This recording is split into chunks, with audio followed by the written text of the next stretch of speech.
to achieve smarter manufacturing with using our Moldex3D SYNC.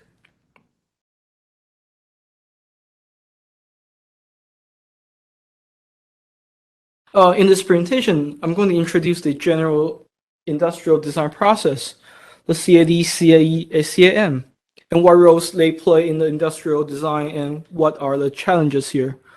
Later on, I will introduce our main topic of today, which is the Moldex3D SYNC.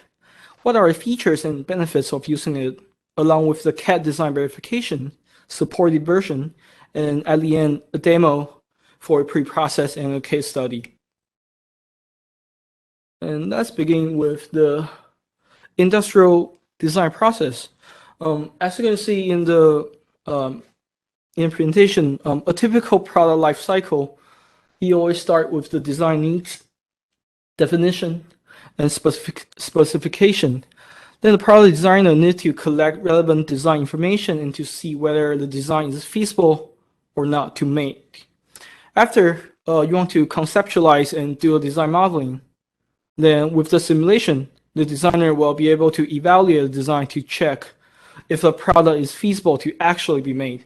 And finally, the design will be transferred to the manufacturing stage. So what actually is a CAD and CAE and CAM, and what roles they are playing in the design? So there are three major types of industrial design software, CAD, CAE, and CAM, and each of them have played different roles in the product life cycle. Let's start with the CAD,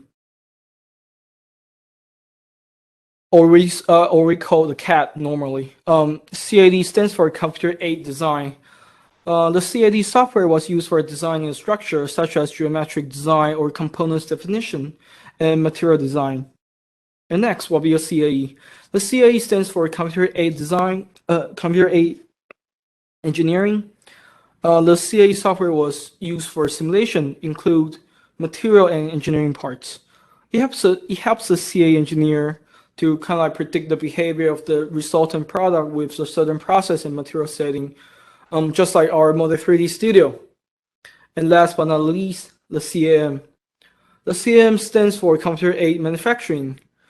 The CAM software was used for manufacturing such as 3D prototype production and the production process design as well.